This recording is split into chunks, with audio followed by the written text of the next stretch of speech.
right, good morning, guys. It's Sunday morning. It's Grace Talks time. My name is Beauty Kotela.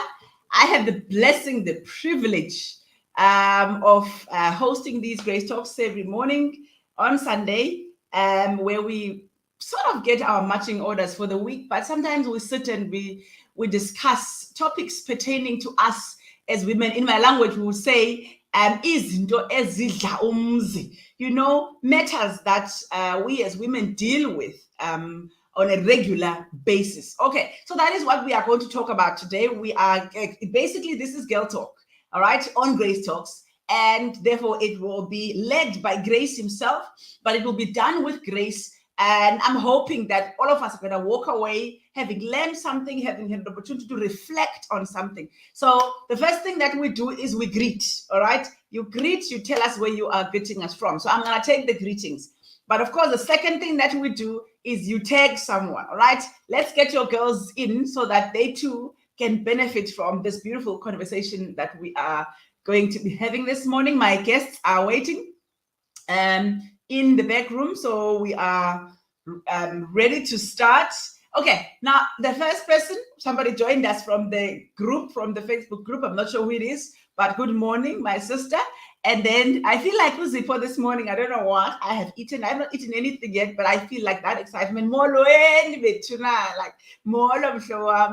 good morning, Zipo. Hanuva is in the house. Spelling has left Hanover. But good morning, T. Good morning, love. It's good to see you here. Nikki is here joining us from Gqeberha. Good morning, Nikki. Sis B is here. Good morning. Good morning. I hope it's great there. Cape Town is in the house. My lioness is here. Good morning. All right. Lindela is also here. Good morning, Lindela. Watch is in the house. Kitty is here. Somebody joining us from the group as well. And then we've got Sepiso joining us from Krugersdorp. All right. And some people are already tagging others. Nikki is here from Etiala. Etiala is in the house. And Sia joining us from Josie. All right. Good morning, my friend. Zanele is here joining us from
Okay, sorry about that.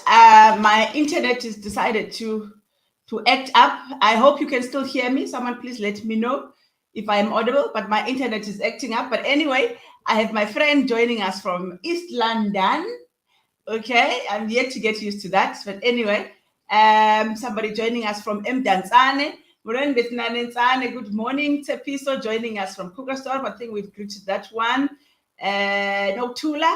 Again, I'm yet to get used to you coming from Johannesburg, but I'm happy and I benefit from that. Okay. Sandile joining us from Northern Park, Johannesburg. Good morning, Sandile. Olile joining us from Eswatini. It's good to have you here. And Twai joining us from Gqeberha. Lindelwa joining us from Kimberley. So we have people from all over this morning, and I'm so grateful that you ladies have joined us. And it's happening that we are also calling each other. Somebody's calling Smer to come in, and I have Shabamzo joining us from East London, and from Emonti. Cape Town is in the house, all right? And Collie is joining us. Is it called Rusty Dusty? Rustenburg, joining us from Rustenburg. Morning, my friend. Nontando joining us from Durban. I love having Durban here. I think we need to increase the number of people from Durban. So we have Cape Town. All right, ladies, thank you so much. Let's keep doing the greetings so that we are able to just check in. And of course, then the next thing that we do is you tag someone. So if you know someone that is going to benefit from this conversation, that would love to have this kind of conversation, please tag them. So someone please tag Zandile Christian on my behalf, please. Otherwise, I'm unforgivable and I'm friendless. So we have, for example, Tandokazi tagging her sister.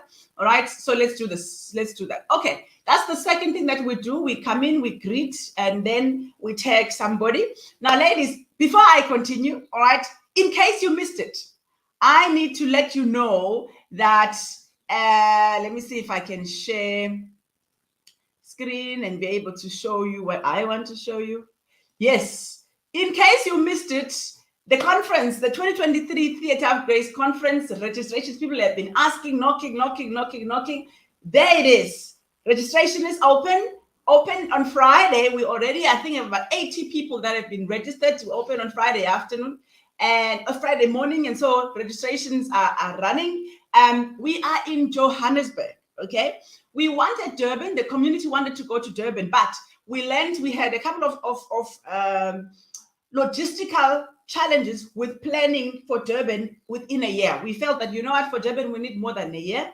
And the venues we were finding were far, and they were giving us shuttle requirements. Now, last year we did a shuttle. This year we did not want to do a shuttle. We'll explain at the conference in depth what happened with last year in shuttles. So we will continue with shuttles in future, but this year we did not want to have shuttles. But I don't want to go into that. Just explaining to those who were asking, but we thought we were going to Durban. Yes, we wanted to. Next year we'll probably go to Durban, but we'll fill you in on that. There we have it, ladies. God has sent us these powerhouses. I know each one of them personally, and I have sat at the feet, oh my goodness, of each one of them, and I was never the same whenever I sit at their feet. God has anointed these women, and we are going to pray for them. Now, if you were at the conference last year, you know what God does at the Theatre of Grace conference. And so those people that went last year are bringing other people in. And then those who were complaining, that missed last year, this is the time, guys, to register, all right? Registration is open now up until the end of April. By that, I mean you go on the link. We'll share the link here in these conversations as well, but we posted it on the various platforms, Theatre of Grace, my Facebook, and others. You go on the link, you have to register on the link, and then there's a registration fee of 700 Rand.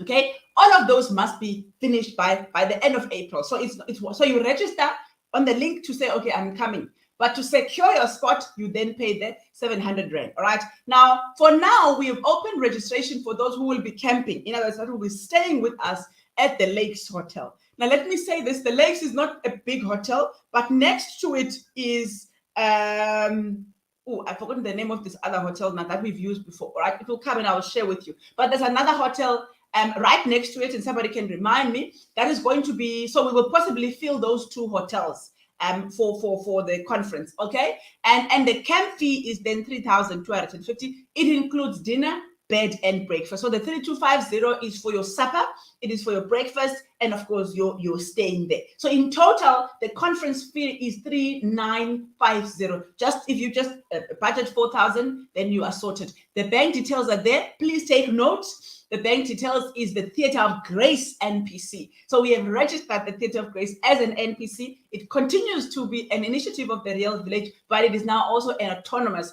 organization. Our theme, ladies, I don't know if you saw it. I will not go into it, but let me show you the theme. Arise, rise, then race. Okay, I don't want to go further than that, but I just thought I'd share with you our Theatre of Grace conference. I don't know if you want to miss it, but if you do, at your own tears, my friend. I've had too many people crying last year. I'm not going to be responsible for your tears this year. But too much talking on my side. Birchwood Hotel, yes, thank you, my lioness. So the neighboring hotel where we are going to, spilling over, is going to be Birchwood Hotel. Mama Tabo, yes, we will have day visitors, but at this stage, we are not opening registration for day visitors yet. Okay, we just want to do one thing at the time. Okay, let me bring our guests in. It's rude of me to talk and not bring in our guests. So I'm just going to bring them all in at the same time. And there we go. All right, now we are good to go and ready to kick off our conversation for this morning. I am privileged to have Sis Joy, Mercy, Dr. Mercy, and then again, we must remind ourselves that she's Dr. Mercy. And then we've got my Chi and Ncimunya Dube. Ladies, welcome to Grace Talks. I think two of you have been here before. It is the first time for Sis Joy to come in on this platform, but she has served the Theatre of Grace in other places. And I just want to welcome you. So let me allow you to greet the community before we start. Thank you, Sis B. Good morning to you, and good morning to all the beautiful ladies. Thank you. Thank you so much. Good morning, everyone. It's a blessing to have you. Looking forward to chatting together. Thank you. Morning, everyone. It's nice to be on this platform, and I pray that the Lord will bless all of us as we chat. My name is Joy Mokotedi. Thank you so much. Sis Joy, you are joining us from where? Okay, I'm joining you from Gaborone in Botswana. Okay, all right. So that's generally where you are placed, because Sis Joy is a daughter of Sadek. She may even tell us that story. She just has so many identities within the South Sadek community: South Africa, Botswana, Zimbabwe, Zambia. I call her Udadwet. So, ladies, thank you so much for joining us, and we're gonna go straight into it. And I will start maybe with you, Joy. And that is today we're talking, and the aim of this conversation, ladies, fits in with the theme of Grace Talks. And the aim of this conversation, because we are saying that today we're talking about conversations with our daughters. So we are talking as daughters, but we are also talking to our daughters, but we are also talking as sisters, to say what kind of conversations are taking place, have taken place, should take place on the issue of relationships, number one. Number two, on the issue of marriage. Now, there's about 86 of us here already, and many more people are going to join. I'd love for you, ladies, in the community, wherever it is that you're joining us from, to share your thoughts as well. The first point I want us to go into is to just to page back a little bit into your life, into your own experience, and reflect on the conversations that took place when you were a girl, when you were a young girl, teenage girl, etc., because that's when you start becoming conscious of relationships. What kind of conversations took place in your life about relationships and about marriage? So I'll start with you, Sis Joy, and then I'll go to Chichi, and then I'll go to Mercy. Just page back and take us back to when you were a girl. What were the conversations? Thank you so much, Beauty, for that question. You'll be amazed that hardly any conversations were had regarding relationships. I remember very well being told not to be a yes girl. That's what I remember very well. And then also the idea of not playing with boys because you get pregnant.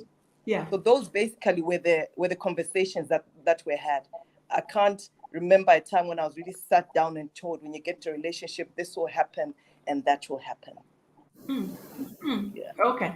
Any idea as to possibly why? Your view as to why those conversations didn't take place?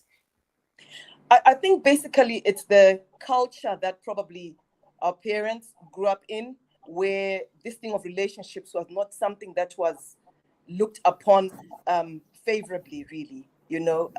Immediately you're seen with a boy, she's going to get pregnant, or, there's something wrong with you. So I think that's where it was coming from.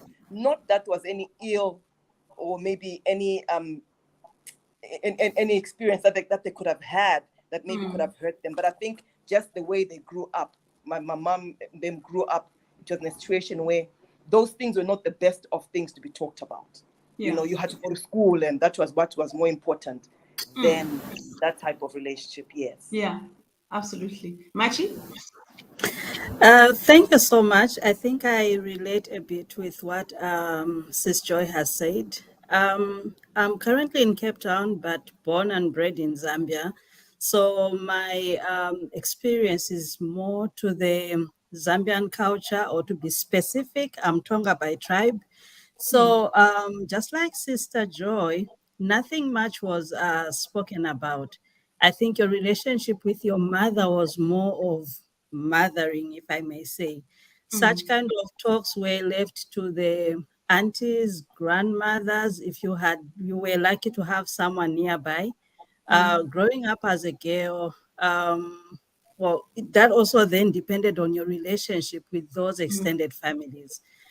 So no much discussion was had, just like Sister Joy. If you were lucky and went through initiation ceremonies when you became of age, then that was spoken about then. However, because my parents were Christians, I didn't go through that because that was a ceremony that was not done by Christian parents. So nothing much was spoken. Just like Sister Joy, if you were seen with a boy, then you are just told you'll be pregnant. Stay away with boys. So growing up with a girl, all I knew was boys are just after sex. So you knew even if to get into a relationship, you wouldn't go into, because that's the view I had. Boys were just after sex. Yes. Don't play with boys. Exactly. Boys equal babies. And I'm gonna let Mercy come in now, but before she does, I want to just quickly go back to, because at some point there's the whole periods, menstruation, when you start that. Anything, any conversation that took place at that time, but I'm just wanting you to reflect on that while I hear Mercy's thoughts. Sure. It sounds like our parents and our elders all had the same memo sent to them, like in Southern Africa. But in the early teen years, generally the message was okay. There was definitely look after yourself, and there was like an implication that look after yourself so that you can get married. And it was like look after yourself for the husband you're going to meet. So there was don't do boys. But I remember when I was now in college, and my aunts were kind of like it was put into me that at some stage you will get married. So and that was good in a way, because you kind of mentally prepared, but also it was almost like there's like no choice. At some point you are going to get married, so just get ready for it. But I just want to add here, for me, part of my experience being on a college campus, and we had a campus church where people from the community, Mount Pleasant and Harare, came and worshipped with us, with the students. And those ladies did a very good job of telling us real life issues. And if there was anyone who had like a bridal shower, they would say, all student girls come. We would go. So right from first year, I remember attending bridal showers, and they would go into, you know, the things you talk about at the bridal shower, spirituality in a marriage, sex. We even talked about that, how to live together with your husband. So for me, that was kind of a different perspective, and it showed me what the church actually can do to fill in gaps where sometimes the community doesn't quite get it. Yeah, absolutely. And we'll talk about that. I want us to talk because now we are in the home, but all of us as Africans, we are products of our village. And that village is the home, it's the immediate families, the extended families, our uncles, our aunts, but it is also the schools. And then, of course, all of us here are Christian. And so our part of our village for us is the Christian community, the church. That's part of our village. So I love that Mercy went a little bit into that. But I want us to stay there at the young girl stage, at the becoming of age stage. Now the menstruation comes, the periods come. Any conversations at that stage that maybe opened your eyes to things, or, you know, let's just reflect on that. Go ahead. I'll let Machi go. Okay. So again, around that topic, well, I think I went to a boarding school when I was 13, grade 8. Before then, there were really no conversations. I've got elder sisters. I'm the youngest of the 4 then. No conversations from my sisters, nothing from my mother, nothing from my aunties. However, I think I was lucky that I was in a girls' boarding school, and there we had what we called like our big sisters. That was where those conversations were had, where they'll teach you how to use your sanitary, when to expect, what to expect. So I think for me, being around those big sisters is where I had a little bit of more information around that topic. Joy? Okay, for me, okay, when it came to coming of age, yes, the ice was broken a bit, and then I was being told about how to look after myself and what happens, and take care of yourself. Even the emphasis on that's the reason for the boys, to stay away from the boys, because now it's easier now for you to get pregnant. And then I guess also another thing is because I've got sisters, that also helped as well. My older sisters then were able to chip in and also take me through that process. That's great. And Mercy? My experience was a little bit different, but I think if I can just take from what was happening around that time, in the families and stuff, I think there was generally an interest around when you started menstruating, or even just when you started hitting puberty and your breasts were budding and stuff. People did chip in. And they were not very open conversations, I have to be honest. There was always a sense of you have to speak about this in little corners, and but there was talk that this is your period, this is what it means, and that yes, if you play with boys, you're going to get pregnant. I think I would highlight that thing that it almost seemed like a shameful thing to go on your period, like you had to hide.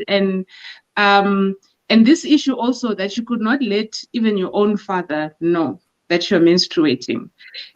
For me, it kind of felt like it's shameful. It's, I mean, it wasn't about being untidy. That was the thing, that you don't let anybody see your stuff. Okay, that's all right. But there was also kind of a sense of shame, like, this of becoming a woman. Yes. There's something wrong with it. You were continue. Yeah, I was going to say the conversations definitely did happen. Yeah. I from where I come from, it felt, because there was not much talk about relationships, and even with boys, it was just playing with boys brings babies. So I can share this as conversations we've had with some of our friends growing up. They felt very shameful because they felt like, oh, I must have done something. I must have done something wrong. Maybe, whether I knew or not, then maybe I laughed too much with that boy, or I let that boy hold my hand. I did something wrong, because there was silence in many cases about this whole situation. Some girls felt, whoa, my goodness, what have I done? And some of them hid it. And I know I'm one of those that I hid my periods, but it's difficult to hide them. My sister picked it up, and of course we were able to have that conversation. I can't remember the depth of it, but my mother know. And I want us now, I'm going to reflect just now on my mother, but I want us to bring this to now, because we are here now. And I want us to talk now about relationships, about marriage, and we are mixing it together because we don't have time to separate it. But at some point, we actually do need to separate it, because in this day and age, there's a big difference between relationships and marriage. Okay? In the past, relationships almost automatically led to marriage. Today, there are relationships. And then there's marriage, okay? And sometimes there's only relationships for some people that they never get married. But for some, there are a few that only just go from a relationship to marriage. So we do need to separate them a little bit. So I want to reflect on my own experiences, but let me take a few thoughts from the ladies as well. Sandile says the topic was never discussed at home, only told to stay away from boys. And I have a theory on that. Lundi had an amazing mother. Said, I thank God I had a very open and honest relationship with my mother. Maybe it's because she was a teacher, made it easier for her to engage on those issues. Now, I don't know. I'm trying to go back to school. He was now a long time ago, in the 80s, and trying to remember if we did have what they now, for example, called a life orientation or life skills. I don't remember in school, and I was fairly bright as a student. I don't remember in school having a conversation about menstruation, I don't remember. Maybe it happened and I forgot, so I'm not going to say it didn't happen. Someone says, I grew up playing with boys. So my mom tried to talk to me about that, but she never said anything ill about them. I was always the rose among the thorns. So, and sometimes it happens like that, where you're growing with boys in your own family, and therefore when you make friends, you tend to play more with boys because you're growing up with boys in the family. And T says, periods. I was 10 going 11 when I started, which was about grade 6. And Saturday morning during Easter holidays, I told my mother, she shouted at me. This is exactly what I'm talking about. She shouted at me and asked whether I played with boys because I was too young for this. And I was told that now I'm no longer like my peers. There was something, and I think our parents got scared because they knew the possible implications of it. So if you were to, once you got onto your periods, they got scared at the possibility that truly now, if you play with boys, truly now you are likely to fall pregnant. Now, I was reflecting, sharing this with you ladies last night, and I want to share here. My mother, I love her to bits, but she never had this conversation with us. Now, because now I'm 15 years married, Nana, we are able to talk about life and real life issues and marriage in particular. But she never had this conversation with me. My mother never spoke to us about relationships. All she did was, I remember this, we were growing up. Now, remember when you grow up, you are young, we would be naked, walking around in our underwear, not conscious of who's around us. And she would see our little breasts budding a little bit. And we were naked going to swim or, doing something. We were not bothered about what. And then she says, look at you. And, or someone in the family, an auntie or an uncle, I don't know what English is. Your breasts are budding now. The next thing is boys. If you have a boy in this house, so it was never a conversation, but it was almost like you are threatened, as though you have chosen for your breast to bud, as though you are choosing for this now.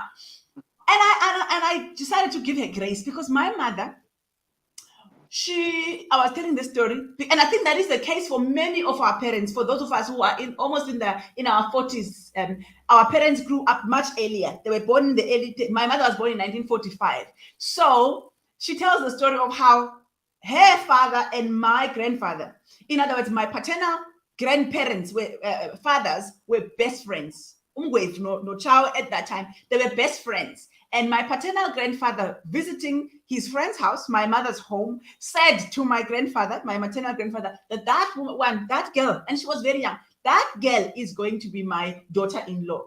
As a result, my mother said whenever my grandfather would walk into her home, she would run away because every time this old man comes into her house, he's telling their friend that this one is going to be her daughter-in-law. And that was, today, this woman was married with the man 53 years before he passed. She never even had a relationship, a boyfriend kind of thing. So what was she going to tell me about that? So that's the one thing. So some of our parents didn't really have a proper experience for like a better for Joel, which is what we went through. Now, most of us have had that.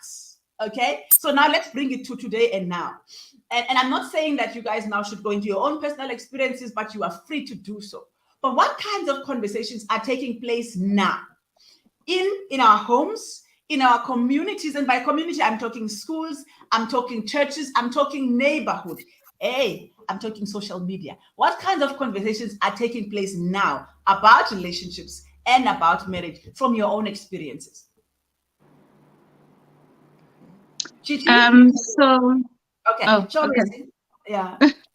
Okay. I think I don't know, maybe between the 2000s and now, it's like time has just leapt and we traveled 1,000 years ahead. And the conversations that I often have with young people personally now is that before you get married, you got to know who you are. You've got to know who you are. You've got to feel complete as a human being before you find someone else. Because if you don't know who you are, you also don't know your boundaries. They're going to be very unclear for you. So you're also not going to know what to tolerate, what you are able to tolerate and what you're not able to tolerate. Yeah. If you don't know who you are, sometimes also the way you love yourself and perceive yourself suffers. Yeah. And that means also that you can allow another person to treat you anyhow. Yeah. For me, that's a big thing. And anytime I talk to young people, that's it. And the other thing that I say to young girls is that there are certain things that are just better done in a committed relationship. Yeah. Some of those things include washing and ironing for a man and cooking for him and sleeping with him. Have a commitment. Have a commitment. Because nowadays there's this whole thing of moving in, we're just gonna do a trial run, and you give yourself so much into running a household for this man. And for him really it's just extra benefits, and when he feels like he wants to move on, he moves on. Yeah. For me, that's a big one. Yeah. Yes, I agree with that. I see you are itching. Yes, that's the most important thing I also tell girls is know yourself first. Know who you are, know what you're all about, and love who you are as well. Because you see, if you don't know yourself, you don't love who you are as well, you're just going to be like a leech. You know, anytime someone says, oh, you're looking nice, you're holding on to that person because they've said that I'm looking nice. And yet you left home and you are looking good. So, you know, affirm yourself first. I'm dressed well and I'm looking good. Whether or not someone says I'm not looking good, I know I'm looking good because that's because I knew I made sure that I'm looking good. And I also talk to them also about choices, that, you know, the things that you're going to choose, the choices you're going to make now are definitely going to impact you later on. Yeah. So it's very important just to understand, to know what it is that you want now. Because if you make the right choice now, then you're basically you've got this propensity of continuing it with right choices than trying to make the bad choices now, because you obviously lean onto those bad choices. I also tell them that, you know, there's so many trees in the garden. It's not all about marriage. Study, go to school, because I defied that. I defied this marriage thing. So I went to school, I did everything. I was independent, had my own place, that type of thing. So I encourage them, be independent and, you know, and be complete, because you don't want to put pressure on the other person to complete you. Because it's two complete people who come together and make a whole. Or else the poor guy will really be under lots of pressure, because he can never complete you anyway. The only person who can complete you is God. So I encourage them, be complete in Christ first. Then it's easier for you to then be able to deal with other people around you. I love that. Be complete in Christ. Machi? Thank you so much. I think the ladies have quite said a lot. For me, I think it's trying to know and understand, that the world we live in now has changed vastly. For example, when you talk of the topic of menstruation, coming of age, and all that, for me with my girls, it was, I think, them coming home with sanitary packs from school. Then I was like, oh, I'm behind. For me, that was an eye opener. It told me that I needed to start having Get ahead. conversations that I had packed and thought I would have later on. So that has given me a chance to, when I meet any young girl, not just my kids, I know I don't have to reserve things I thought I could talk to them about when they were when they turn 18 or 17.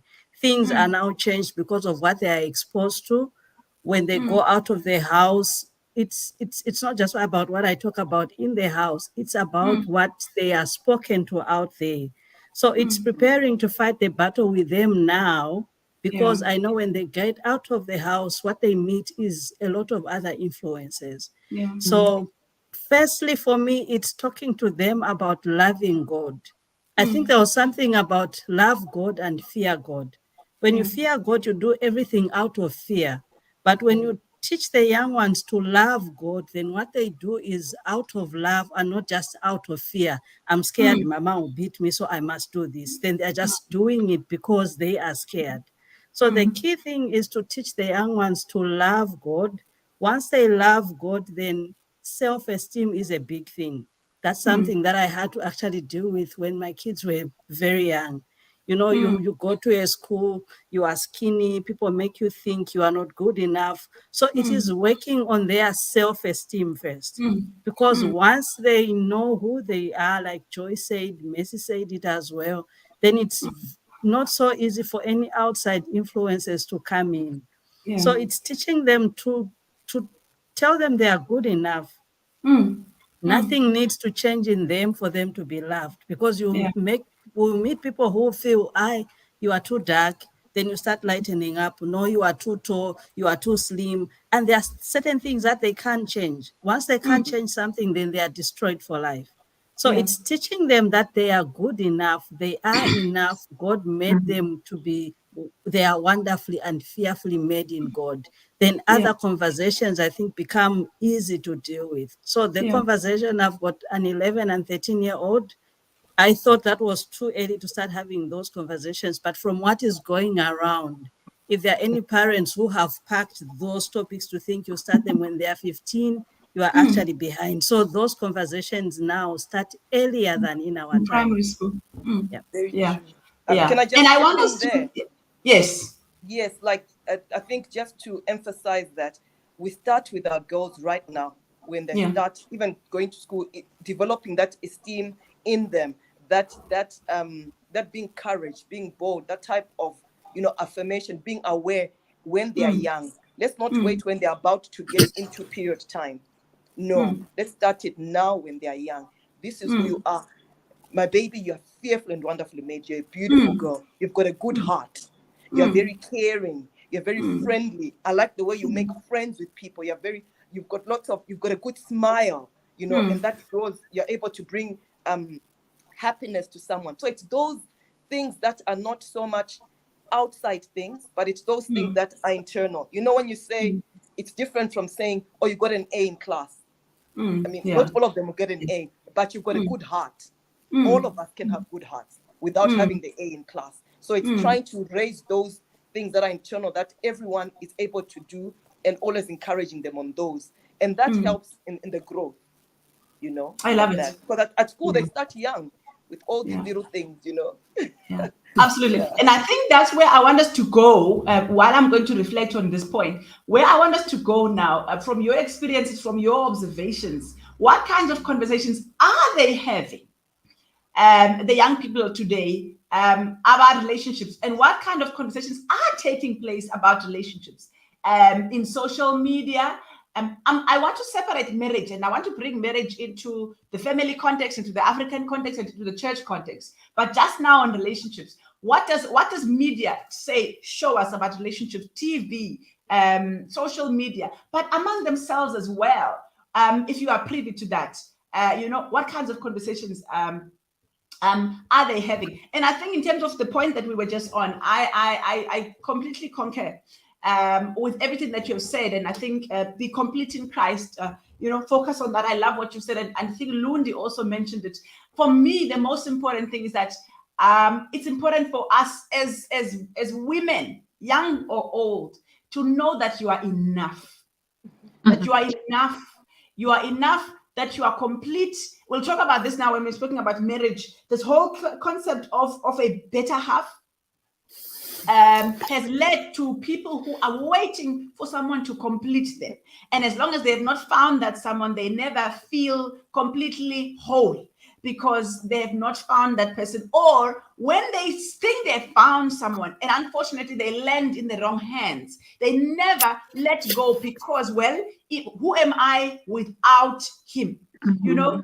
Because he came and he completed me. And now if he walks away, or if he lets go, or if he does something painful that seems to change who I am, then I don't feel complete anymore. And of course, that has led to many, many challenges. So the whole issue of your identity as the daughter of God, made whole and complete. One of the things I love, without over spiritualizing this, one of the things that I love in creation, and I share this with our young daughters, is that God made Eve away from Adam. Okay, he may have used Adam's rib, all right, to say, and we will always have a connection with our male counterparts. We'll always have that connection. It's a God-created connection. But Eve was made whole, with no input whatsoever from Adam. Like not even a contribution to say, give her a little bit to here and a little bit over there. No. Adam was absent when Eve was made. Eve was made and was made complete. And the next person that Eve saw was God, not Adam. And then God took Eve and introduced her to Adam. By the way, as soon as that happened, the sun set, it was the Sabbath. God changed the subject. Before they became obsessed with each other, said, remember the Sabbath and keep it holy. In other words, before you even think that you are made for each other, sounds romantic, but you were made for me, made by me, for me, and you are there as companions for each other. But I want us to talk about marriage itself now. But before we talk about marriage, I want to come back and let's reflect on the community, because I'm raising boys, and I'm that mother who is too curious. I know I want to get myself in the know in terms of what's going on. Now my son is 12, but when you are 12, there's a lot going on. There's crushes coming home, let me not speak to them. There's all those things. So there's conversations taking place out there among themselves, within the church space, within the community space. And as we talk about this now, I want us to talk also about us as women, older, okay, who are not married. What kind of conversations are taking place among our sisters now, among just our young sisters, among our daughters? What kinds of conversations are taking place? So I asked my daughter this question yesterday, and one of the things she said to me was, it's a big thing now to say when you get married, you're not getting married to find someone to complete you. She said it like, even if you choose to be like a stay-at-home mom, that's okay. But be someone who has something, like people who say, Mrs. Manyema, who does this? Or Mrs. Kotela, who does this? She's not an accountant necessarily, or a lawyer, or a big shot something. It's not necessarily about having a big career, but they are talking about not going into a marriage to be defined by your husband entirely. And sometimes the conversation swings to the other side, where it's like, I don't actually need a man. I don't need a man. If I can get a job, there's nothing I cannot get for myself. That's the other side. Unfortunately, also, I think because of social media, the conversation can go to the other side, where there's a thing of, you need to find someone who can look after you. If he cannot look after you, why do you want him? Like, what does he do? I often, there's this little program where this guy follows couples, like dating couples in town, and then he says, exchange phones. They check for who's been cheating, right? And I remember in one of the episodes, it was a college girl dating some guy, and then they discovered she had messages from another guy, and she was a university student. And so the anchor is asking her, but what's up with that? And she's like, this guy cannot afford everything that I need. I need KFC, I need McDonald's, I need to be in Uber. I need my nails and my hair. He can't afford that. So he's for something, and then I have to find someone else for something. So there's that also that is out there in the social media. Did you? I think what helps for me, what has helped, I think, around my children and any nieces, young girls that I mingle with, is to try and do something different. Be a friend first, because when you are a friend, you speak their language and it's easy for them to interact. Make them be open with you. I think that has helped as well. But when they say something, you have to look at how you react, because that may shut them up. So like Mercy has said, I think I'll echo a number of things that are going on. There's a lot of talk going out there. Some of the things that are going on, there's nothing wrong with sleeping with a man. You need to test what you'll be. I mean, how can you get married without knowing what he has to offer? So that is going on as well in the communities around the young people. Like Mercy has said, it's also them trying to see, what don't I have that is going to bring to the table? So they are also looking at what this man has. can he look after me? Can he afford me? There are some who say, well, I want to have a rich husband. So there is actually quite a lot of talk out there that if you are a friend to them, then you become privy to that, and you slowly then correct what needs to be corrected or guide them in a way that they are then able to make an informed decision. So from what is going around, then you gather that information. For me, it is get that information. Then I've actually now, I think I read more. I try to educate myself more because I feel at this age, having teens, I feel unprepared to meet what they need than when they were babies and it was just changing diaper, it's a bottle of milk. So right now, I think when you are in a community with young ones, it's actually more about educating yourself from what you hear so that you know how to educate them, else you push them further away. Yeah. So Joy? Yeah, yes. I think the one main challenge is us not being open-minded. Okay.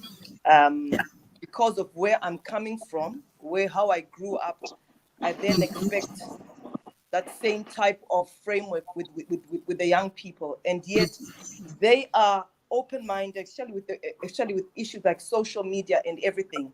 They're exposed to so much, so there's this almost materialistic thing that is creeping in where they want to have something because probably they don't get that at home. There's no time. They don't spend time with their parents. We are all so busy. We are not there for our kids. We're all busy. So the only person that they can talk to is on that social media, that gadget, and you don't know what that person's going to tell them. They're going to tell them that, no, I need you, and all that stuff. And mommy has not said that, or daddy hasn't said that. So obviously the poor child is now inclined to that. So I think it starts with us. We're too busy. Let's spend time with them. And then it's easier for us to even close down some of those voices or even reduce the volume of those voices that they're getting, because their friends are now the gadgets. And if they don't have the gadget, then they'll then go to someone who can provide the gadget. And that person can be the elder, can be your neighbor, the Mr. whoever who's there, because you can provide that gadget. Then the poor child has got access now with that gadget, because mommy and daddy are really not there. They're busy making money for her to go to school. You know, the irony of it all, that I'm running around and that we're not spending time with them. So such that all these voices that come in, now the poor child is clouded. And mommy is still in her little dark corner. No, this is my baby girl who doesn't know anything and everything, and yet she's heard so many voices from everywhere, and she's doing other things. And we get kids who are now this at home, and there's something totally different outside. So I think it's us opening up and then spending time to hear voices that are there, and then we can then be able to address those issues with our children. If I can just jump in, Sis B. You also asked a question about also conversations that we are having as older ladies who may not be in relationships. So I had an interesting conversation with a friend daughter type person. So nowadays it seems like, and I also I'm not even completely clued into the terminologies. For us, even when we dated, okay, you could have several relationships, but it was you're dating and then you break up. It didn't work. And then you find someone and then you date and then you break up, until you marry. At the moment, there seems to be several permutations of dating. There are things that are called situationships now.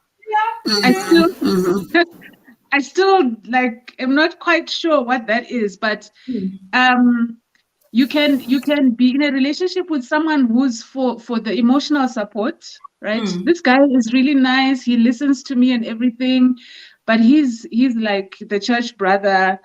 He doesn't have sex before marriage, so he's there. There's a relationship there, and then you park him there. And then there's another one, possibly also a church brother or not, who's like the friends with benefits type person. And then there's another one who's the rich dude. He pays the rent.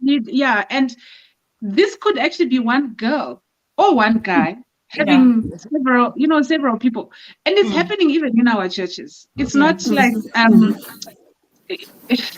And I think to echo Sis Joy that we need to stop getting shocked that this is because it is a reality, and it's very interesting now. So when you're trying to talk to your child about relationships, and one will ghost you, there's now all these terminologies, he's ghosting me, and then this one will now this, and all these things are so complicated. It can be quite overwhelming.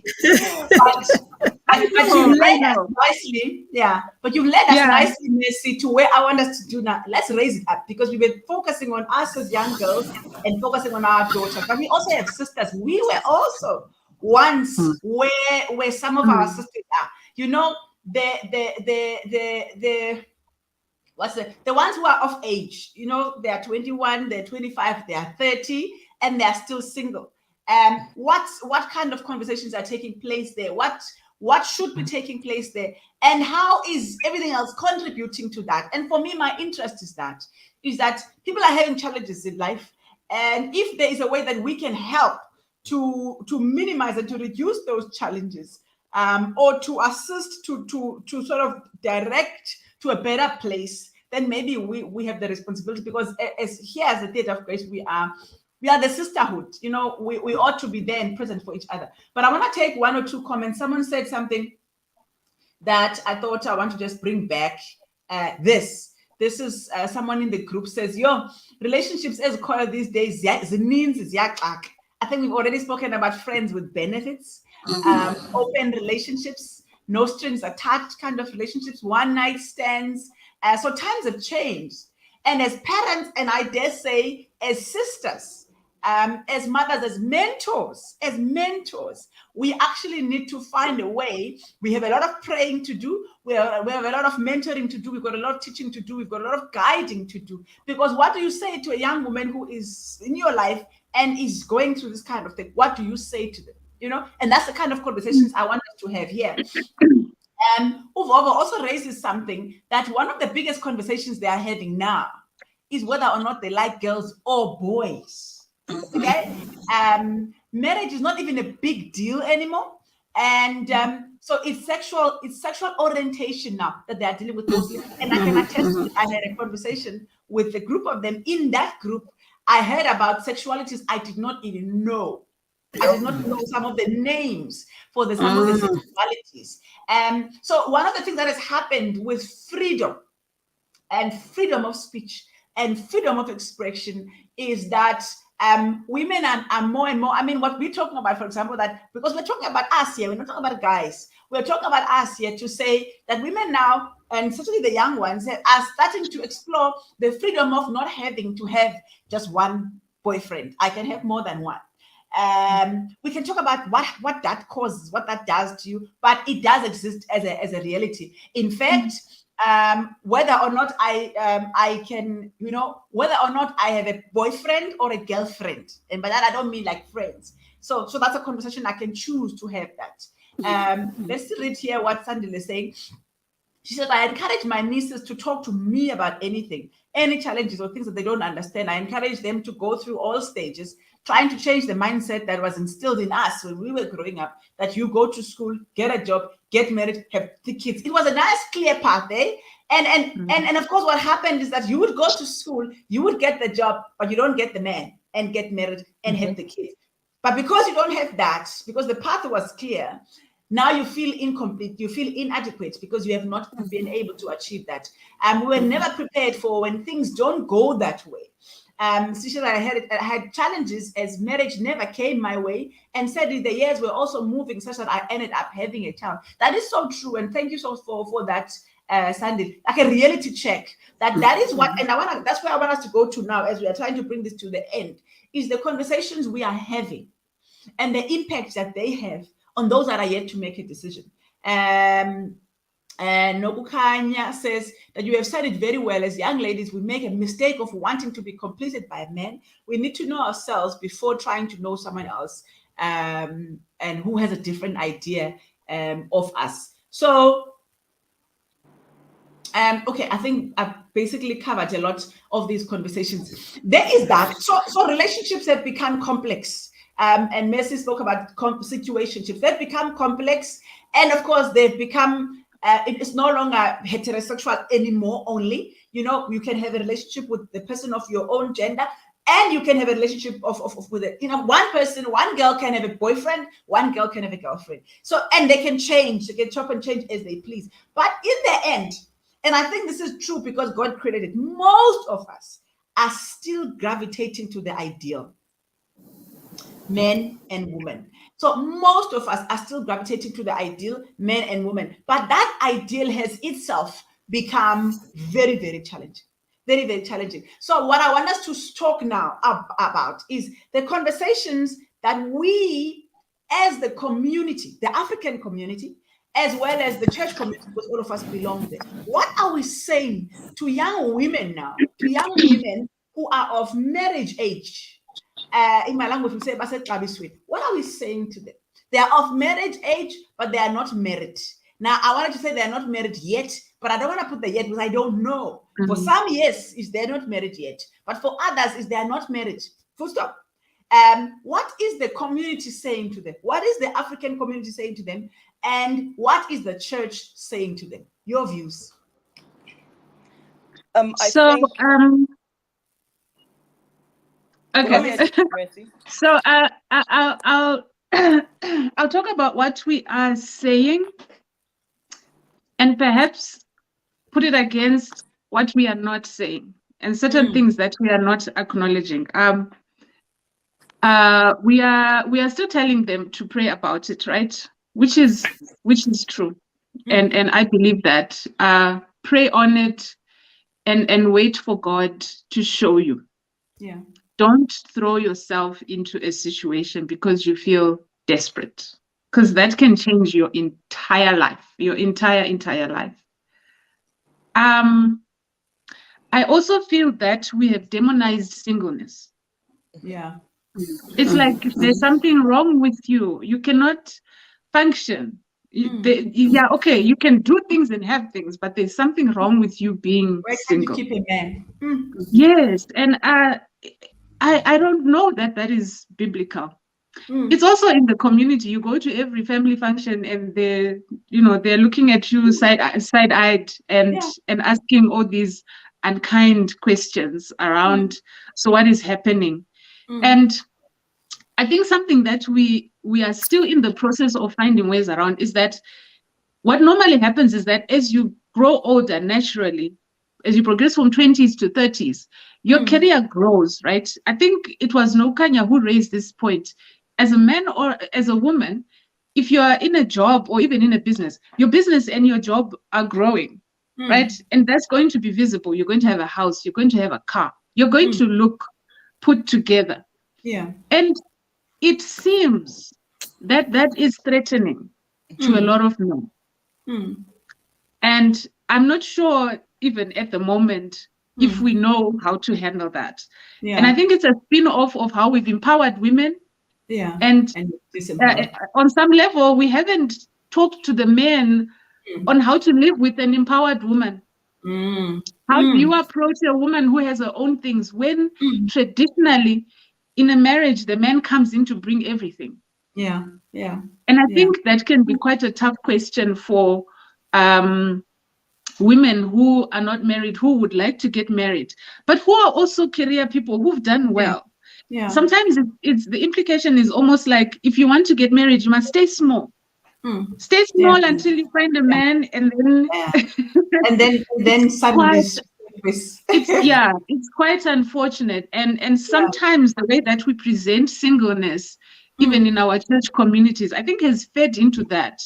And we make it also, sometimes we connect a woman with a good career with being stubborn. I don't know. With being stubborn. And if a woman can make decisions and is a good business person, it's almost like she cannot submit. Really, I don't know where we get that from. Look, she does struggle with submission because for the longest of time, she has been her own boss, so to speak. Her own boss. Yeah, she was in charge, so she will struggle with submission. But I love what you said about that perhaps the conversation also needs to be had with the brothers on how to husband a strong woman, an empowered woman, who and manage to get her. Not even the whole thing of submission is not even your responsibility as a man to get me to submit. It's a relationship. It's a God thing. Okay, but let Joy speak, and then we're gonna come in. Okay, Mercy, you're almost talking about me. That's how it was. Got married later in life, and obviously all the same talks that we're having where what is happening with you, you need to have someone, you mustn't buy a car now, if you buy a car then no one will marry you, no, you mustn't have your own place, no one will marry you. And it was like, okay, if they can't marry me now, then I think that's what who God is preparing me for. Okay. So I think it's very important that we understand where women are at, and take time as women, as ladies, to be friends with those people. I would go to church, and the women, the married women would think I'm a threat because I want their husbands. Yeah. And it's not that, I'm just not married yet. Yeah. So I think there's nothing wrong with not being married yet, but okay, we've lost Joy. I was fearing that was going to happen because the screen was shaking. Machi, you want to continue? Yes, I think just to put in what Messi has said, there's like at the moment, I think I would appreciate someone telling me back in the day that, you are not ultimately made for marriage. If it comes, praise God. If it doesn't, continue praising God. Then that makes you know that as you move along in life, marriage is not the end goal. I think I also try, in our conversations, we need to tell people what happens, because I can use my experience. You stay long to get married, there's pressure. When you go to a function, when are you getting married? You get married, the next question is, when are you having a child? You have a child, if it's a boy, the next question is, when is the girl coming? If it's a girl, when is the boy coming? So society has kind of there's this ideal path that we make people feel they should go through. But the conversations around the young people we engage with should be trying to tell them the right way to go. If you get married, then who are you married to? What should you follow? I think for me, it's two things: love and respect. Women, I think, thrive on love. Men thrive on respect. So we find people that say, I love that man. Yes, you love that man, but do you respect him? Will you be able to respect him? If you're in a relationship with someone who you feel you will struggle to respect, then think twice about that relationship, because that man then will struggle. You will love him, but if you won't respect him, then that relationship will struggle. So it's about, I think, communicating to the young ones and being real, being open. Also, we fear to talk about our mistakes. We've made mistakes with a long life. And I think when you engage with someone, and if you are able to open up on the mistakes that you made, open up on them, because they will learn. Then it's not something that is like written. It's something that Chichi is talking about, that she went through a mistake that she made. Because most of the things, the information is there. We are taught about it. I think for those that were lucky to go through AY Pathfinder, I know there's a class where they teach about how to choose a partner. And there are a number of things that you were taught, you ignored, you grow up enough and you're like, oh, I was actually told I should have looked at that. I ignored it. It's now a red flag because I ignored it. So if something feels wrong, then it is actually wrong. So we need to actually tell them to also listen to that inner voice, because the more you ignore that inner voice, the more it stops. And actually, it's those inner things that you ignore that later on then blow up. So I think it's those conversations. It's just being open, being real. And yeah, for me, it's that. All right, I'm gonna almost bring it to the end now, and I want you to reflect on the following. And then I'm gonna share my views and share some of the community's views, and I bring it now to us as a community, as the Theatre of Grace. Our mission is to empower women to live their best lives. Okay, and by that we really mean our definition of best life is a life where you are on path, honoring God with your life holistically, so all aspects of your life, that God is honored, that God is glorified by your life. In other words, you reflect the glory of God by your life. But now I want us to limit it to relationships. And of course, by your life and by your relationships, you are also a blessing to humanity. So I want us to bring it to that, to say, what kinds of conversations then? How, I think Peter that asked this question, how are we supposed to be? How are we supposed to be? And how are we supposed to deal with each other as women, mothers, sisters, daughters, on the matter of relationships in such a way that my interactions and my dealing with you does not inhibit your pursuit of the best life? I don't know if you guys are hearing what I'm saying. You know, how am I supposed to deal with my daughters? How am I supposed to help deal with my sisters and my friends in their relationships, whether they are married, whether they are single, whether they are young, pursuing marriage?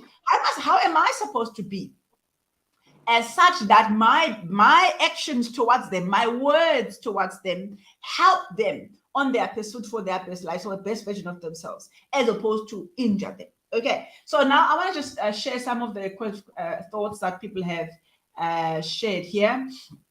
Someone in the group says, true, this has been a challenge for me. At some point, one guy had to say to me, this will stop when I marry you. You know, because I didn't ask for anything from them. So I think most guys need to be taught as well, maybe to be a little bit open-minded. That's a conversation to be had about submission and what it looks like in the 21st century. My mother's idea of submission and my idea in practice, those are very, very, very different. Bobo says, one of the realities we are facing is young women who are not married, independent, and in their eyes, they don't need men to support them. They're the financial muscle. They're able to financially support themselves. All they want is to have kids, raise their kids, and be happy. And we see many of those. As I don't want marriage. I don't want that, because sometimes they've experienced marriage as limiting, but they would like to, and they're able to support themselves financially. They'd love to have kids, raise their children, and be happy. We need to deal with that as mentors. I agree.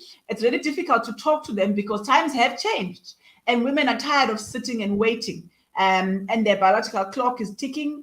And so we need to have these conversations, and we will not finish it here. And so one of the conversations I want to have, and I think I know what one of my guests is going to be, is a conversation on singleness. All right. We need to talk about singleness and talk as single women, but also talk to single women. And then someone says, then kubeko, the guys who hunt for the successful women. I know. And kaloku ladies are desperate for marriage, so bangene kuloo trap. So it's a balancing act, because there are those who battle with the independent woman, because their idea of being a man is being able to provide for you. Then there are those who are very much okay, like cool. I am looking for a woman who is able to provide for me. And of course, what then happens is that in the ears then of the single woman, which one do you listen to? Because you're looking for a life partner, you're looking to get married. So are you gonna go with the guy that is okay with you being successful? You know, he's looking for a soft life at your expense, or do you try to submit yourself, sort of be subservient to the guy who has a problem with you being able to provide for yourself? So which way do we go? So, but we'll talk, we'll try and wrap it up. My view, my thoughts on the issue of conversations that we are having as a community with women, with young women, single women. It's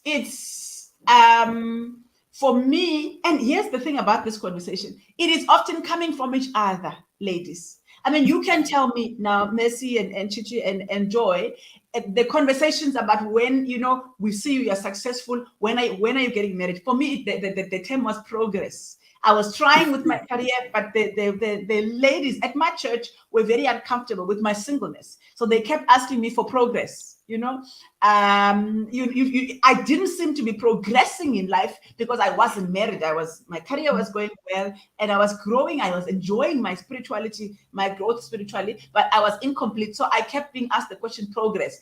And that was from mothers. Not one guy, not even my father was panicking about me being single. I was 30 when I got married, not even my father, but my mothers within my community, and I will not be honest with you, my own mother was panicking as I grew older. So maybe that's a conversation for us to have as women, as mothers, about perhaps being a little bit too careful about what we say to our daughters about marriage, to our young sisters about marriage, because on the other side of the coin, they then marry and then things go horribly wrong, because sometimes the choice is not the best. Things go horribly wrong in that marriage and they don't have the courage to walk away because they remember some of the conversations. Okay. And so at some point, marriage becomes an achievement, you know, that thing that we're going to use and of course, in this conversation, we also don't want to vilify marriage, even as we are trying to allow people their space. We also don't want to vilify marriage and make it a bad thing, because it is a beautiful place. It's God's ideal for men and women. It's absolutely amazing. It's beautiful. I speak from experience, not only of my marriage, but marriages I've observed, people's marriages. So it's a balancing act. But I say we need to watch our tongue as mothers. We need to watch our tongue as sisters, that even as we are wanting it for them, that we do not make them seem incomplete when they do not. I mean, in our churches, in my church, they even knew who they wanted me to marry. Mamshawe, what's wrong with that gentleman? You know, he is this, he is that, he is that. And it's confusing for you to have to go through all of that. But anyway, ladies, let me come back to you. Let's wrap it up. And I asked that question. I'm not going to remember it because it was a long thing. But really along the lines of us pursuing our best lives. And how do we help each other on that path, on the matter of relationships? I think I've summarized. I think I want to take it from the perspective of women who are raising daughters, or, you know, who have daughters in their circle of influence. I've seen that, particularly with this new generation now, that is like marriage is optional for me. Sometimes it's because of how they've experienced the marriages in their families. Yes. And I have this lesson that I do sometimes on parenting, right? And I go and talk about Christian parenting. And in that particular first one, I don't even talk about how to make your child do this, how to make your child do this. I talk about you and how you relate to your spouse and the other adults in your families. So if our daughters have seen us suffering in silence as women, chances are they are going to have some negativity towards marriage. That's one outcome. The other outcome is that they are going to be hurt, right, by their experience. And what that does is when they go out to look for someone to marry, they do want to get married. Sometimes they make the wrong choices because of how we've conditioned them in our homes. So what am I saying? I'm not, and this is a hard one, because sometimes it can be so, are you telling us to leave our marriages? No. But I believe that at a certain age, when your daughters are older and they can see that your relationship is dysfunctional for the most part, it could be more prudent to just be open with your children and say, guys, I know you can see this. I know you can see that when your father talks to me, he pulls me down. He makes fun of me, or he beats me. Perhaps these are my reasons for staying here. You may not get it, but these are my reasons. But I want you to know that when you look for someone, this is not what to look for. And that's a tough conversation to have, because our children are getting the message about marriage not just from what we say, but from what they see, what they're observing. And sometimes in trying to protect, right, in trying to cover, we normalize things that are not okay. Yeah. We normalized abuse to our daughters because and it's hard. I mean, I'm saying it because it's difficult to have a conversation with a niece or whoever and say, you see the way my husband treats me, that's not quite okay. That's a hard conversation to have. But sometimes also we then normalize abuse, and our children go out and they see this person. I often say to young people, girl, if that person has not put a ring on you, he has no right to beat you. Not that a married man has any right anyway. If a boyfriend is beating you, bye. Go and deal with your issues. Please get healed. Come back when you're okay. I'm not the one who's going to love you out of being an abuser. So there's that aspect of how they experience it and how we can have open conversations with our children about what is actually happening, instead of saying, no, he was just in a bad mood. You know how it is. It was my fault. I did something. That's why he beat me. And I know those are hard. Very, very hard. Yeah. Hard conversation, but absolutely. And that's the point here. We may never get to a place yet, but we are having the conversation and hopefully it continues. And we're just here to get people to think, to get all of us to think and hopefully think our way to a better place. Sis Joy? Yes, I think in short, Mercy, like what you're saying is, let's stop pretending and just be ourselves, be open, even with our children. I think that will be appreciated by even the young ladies. Then they'll be able to know and come and make decisions from a more informed space. Yeah. Because remember, we are almost like acting this perfect thing, which is actually not perfect. So I think I would say, let's stop pretending, let's be real, and let's be aware as well of how our lives are impacting other people. And then just embrace and spend time with the young ladies and talk to them honestly. And let's stop the W woman or organizer, whatever, yes, those things are real and they're very good, but there are times when you can't be that perfect person because of situations. And let's name those situations so that at least the children can be a bit more open-minded even as they make decisions. Of course, you name them, you're able to check what they can handle. Because the other side of it is to load your children with information that they just can't process. So there's a big balance there with the whole thing. Time appropriate. Time appropriate, age appropriate. But what they see will influence them. So if they saw something, you do need to say something to them. You may need to reduce it in terms of how you present it. But if they saw something, you need to say something about it. Otherwise, they they draw their own conclusions from what they saw and take their own actions based on that. Machi? I think the two ladies have quite said a lot. Just to echo a few things, I think your environment matters a lot. There is a lot of unguided learning going around. So you may say one thing, do something different. They are looking at both and you think, I'm telling them to do this, but they are seeing what you are doing, how your environment is.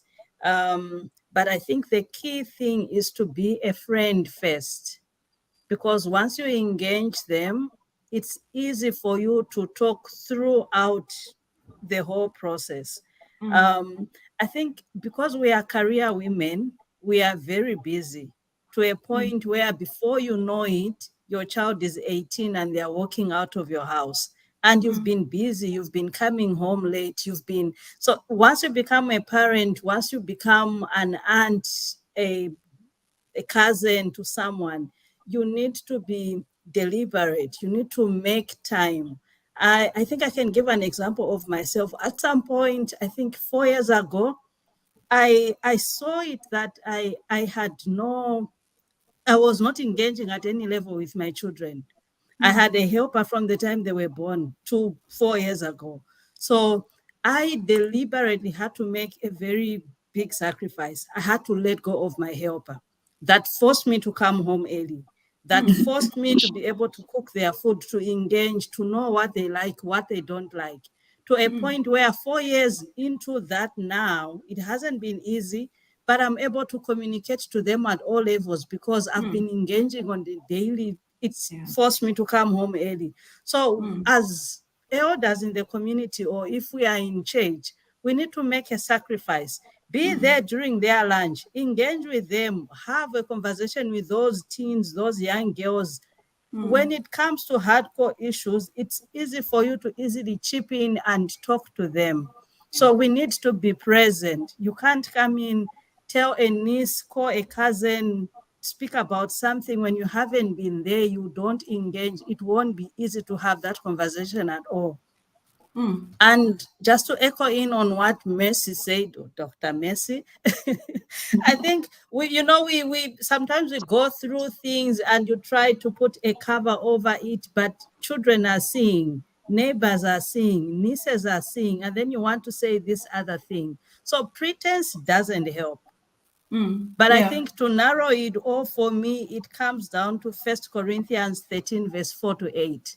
A dear friend of mine quoted it to me. That narrows down on the issue of love, the issue of relationship. This for me is how we engage with the peers, the young ones, the adults, because most of the times I think there's also this famous phrase about hate people. So when you are hurt, then it's very easy for you to speak down on another woman who's making it in life, who's trying to build their career, because you are speaking from a place of hate. But when you've been hurt, find help, get healed, then you'll be able to speak positively to those people you engage with. So a number of us go through situations that have left us hurt. Hence, we end up injuring everyone we speak to, thinking we are helping them, and yet we leave them scarred for life. I love that. I think often we speak from the wound, and we don't even realize. So when we talk about relationships, we talk from the perspective of how we experienced them, and how we were hurt in the relationships and stuff like that. Okay, ladies, we need to bring it to a close.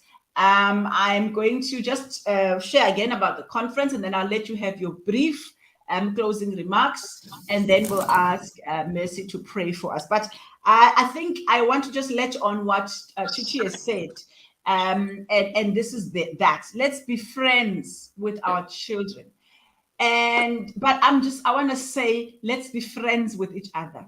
Be your sister's keeper and not your sister's judge. Don't, because we do not have enough information to judge anyone. We don't have enough information. That is why God took us off the judgment seat, because we do not have enough information. You may disagree with somebody's lifestyle. You may disagree with that. They are a career woman and they're not married. You may disagree. But don't judge. Treat them with love. You may disagree, because sometimes, I've sometimes fell victim of that with a married woman who's also a career woman. You may disagree with that and how they're doing things, but rather err. Okwalo used to say, rather err on the side of love, rather err on the side of support. And the same thing then with our young sisters that are in our communities, in our neighborhood, in our places of work, in our churches. Okay, what I do now, I silently, and I'm putting myself there as the paragon of perfection. But if you see someone and they're beautiful, and you wish that they would find a good man, make that your prayer item. Make that your prayer item without putting pressure on them to say, Aibo, Tombi, you are now 26 and you are 30 and you are not married. But make that your prayer item. And how beautiful it then becomes when you watch God answer that prayer and they did not even know that you were praying for them. If you see a young woman who is on a path that you disagree with, instead of going there and coming down onto them, rather draw closer and learn a little bit more about them and their trust. And when they trust you, you've also earned the right to say a few things, to check on it, because there's so many explanations as to why people are doing what they're doing. So instead of judging each other, and I'm saying this to us as women, it's tempting. It's always tempting to judge. It's always tempting to pronounce on people based on their actions. We never know people's motives. We don't know what drives people to what they do. So rather, instead of judging, rather just love. Just love, just pray. If this thing is complex, like, oh my goodness, this is, I mean, I deal with young people, their lives are complex. And the first thing, Chichi said it, err on the side of love. Just, you know what? I don't agree with what this child is doing. I don't even agree with what they are saying right now. If you don't know them well enough, start with loving them. I'm just going to love them and I'm just going to pray. And hopefully God will reveal to me how I can reach out to them. The same is for those of us who are in relationships. Okay, there are young women who are in relationships that we look at this like, my goodness, this is a dangerous relationship that she's in. Draw closer. First, get to love them, and then as you've gotten to love them, you maybe will have an opportunity to share a little bit more about that particular relationship. But I then say to those of us, there are those of us who are straight talkers. They are here to correct the rest of us. Okay, if you do not have anything good to say to somebody, rather say nothing. Rather say nothing. Now, am I saying we must keep quiet as mothers, as older sisters, in my language? No.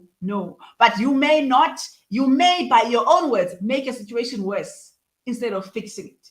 But at the end of the day, and this is now my closing thoughts on this topic, it is the whole issue of relationships. We must be honest, ladies. Relationships are nice.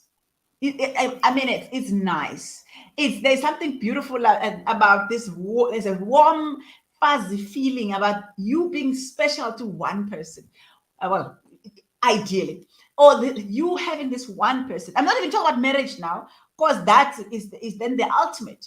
But that's beautiful. It's nice. It's warm. It's fuzzy.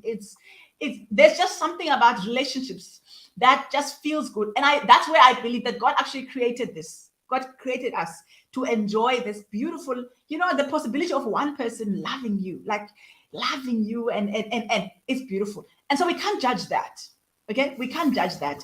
And everybody wants that. And God created that for us. But the world, we are now living in a world of sin where it has become complex and not everybody's, I'm talking too much now, and not everybody's able to get that.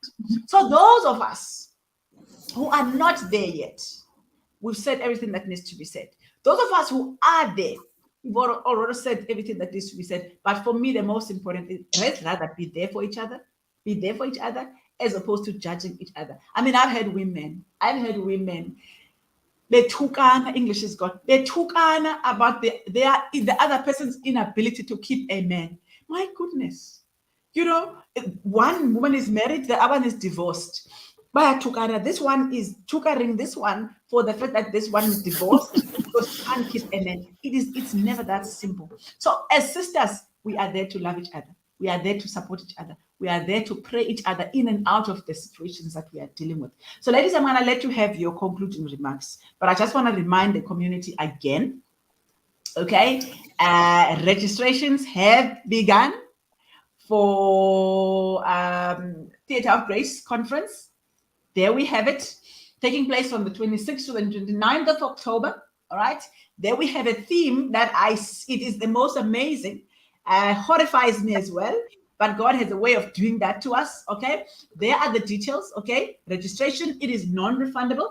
And then we have a camp fee, all right? And that's what the camp fee includes, dinner, bed, and breakfast. So the total cost for those who will be staying at the lakes is 3,950, all right? The lakes will take about 290 people, and then we will boil over to Birchwood Hotel, which is just next door, okay? The bank details are over there, and there are the contact details. If you want me to send you the link, if you can't find it on our socials, you can just contact Alida or contact myself, and we will connect you. Please take note, registration closes at the end of April. 30th, 31st of April, registration closes. Later on, we will open for day visitors. Ladies, let me thank you for your thoughts. Thank you so much for sharing your time with us, sharing your views, and a little bit of your own personal experiences. My hope is that all of us that will come across these conversations have taken the time to reflect, and we picked up something, one or two things that we can implement in our own lives. And I'm now speaking to the audience. So I'm going to let you each have your closing remarks.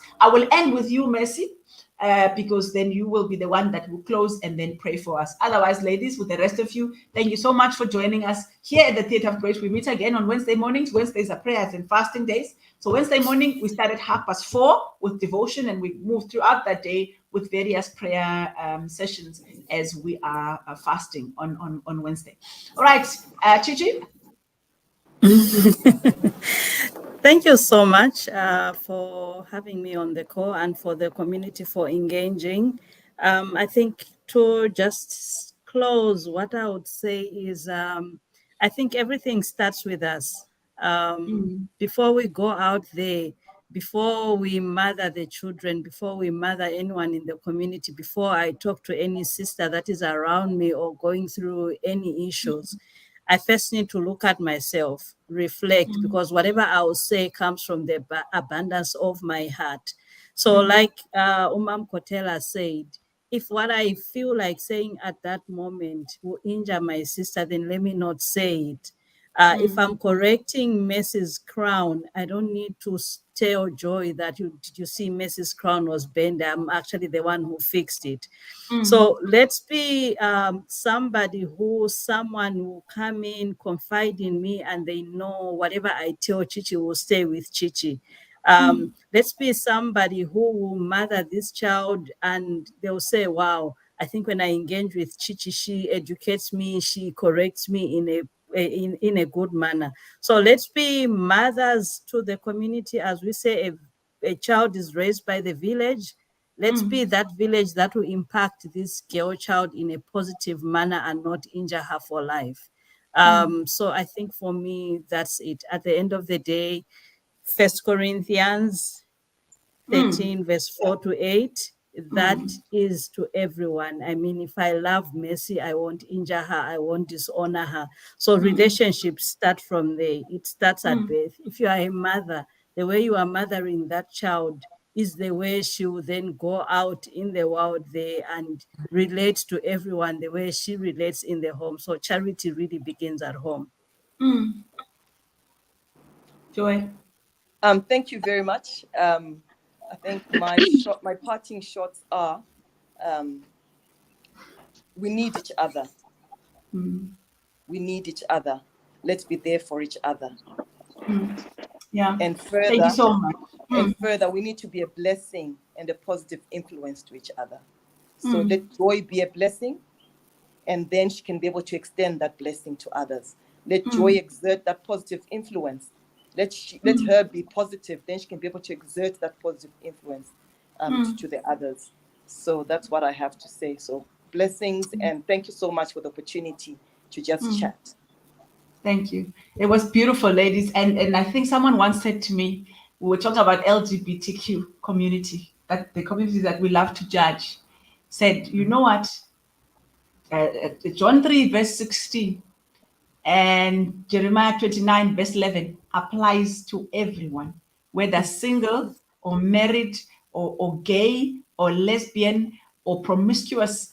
God so loved the world that he gave his only begotten son, that all might have everlasting life and not perish. And that you, in Jeremiah 29, verse 11, I know the plans I have for you.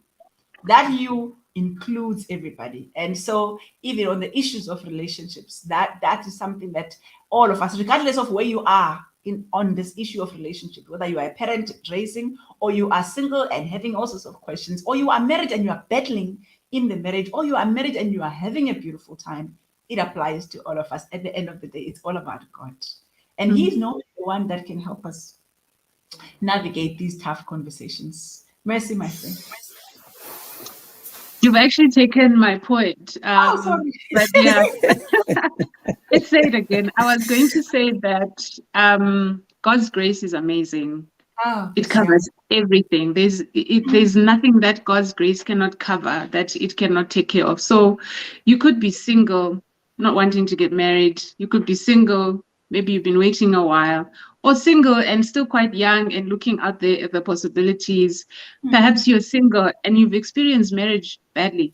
You've been scarred, and God's grace covers all those situations, and He sees you. He hears the desires of your heart. The only thing you need to do to be able to claim God's promises is to choose Him. Yeah. So choose God, and then you can claim any promise that He gives. It will all be yours. And if God can cover all those situations, who are we to decide who needs grace and who doesn't? Who am I then to try and exclude somebody from my life, or to judge? If God can cover all those situations, then I have no place to stand and point a finger at another person. God intended marriage to be beautiful. He intended it to be a picture of Him and His church. That is the goal. The enemy has thrown in a whole lot of things that mess that up, because he knows that ultimately it's going to mess our view of how God views us. Yeah. That's what he's after. But again, God's grace covers all that. Amen. It covers all that. Amen. All right. Shall we pray? Yes. Our Heavenly Father, we thank you for these crucial conversations that need to happen. And I thank you for this opportunity. There is still a lot more to be said, but I thank you that we have started the conversation. I pray, Lord, that as sisters, you will help us to have each other's back. You have already made it plain and clear that there's no one who can ever fall out of your love. Nobody. There's nothing that can ever separate us from your love. And so help us to emulate that also, as sisters, as mothers, as aunts and nieces, and people who influence other women. Help us to take up that attitude of love and grace. And where we have not modeled the best idea of marriage, may you forgive us, Lord. Where our tongues have hurt other sisters, please forgive us and help us to do better. For those that have been hurt, I pray for forgiveness, Lord, and I pray for hope that they will continue to have that desire in their hearts, and that you will fulfill their needs. In Jesus' name we pray. Amen. Amen. Amen. Thank you so much, ladies, for gracing us with your time, your presence, and I'm sure you have picked up the comments from the community. Everybody has been blessed. And so thank you. And ladies, thanks everybody for having joined us. Have a blessed, blessed, blessed week. It normally goes well when you start your week here at the theater. Let me end this broadcast now before I go on it. Thank you. Thank you.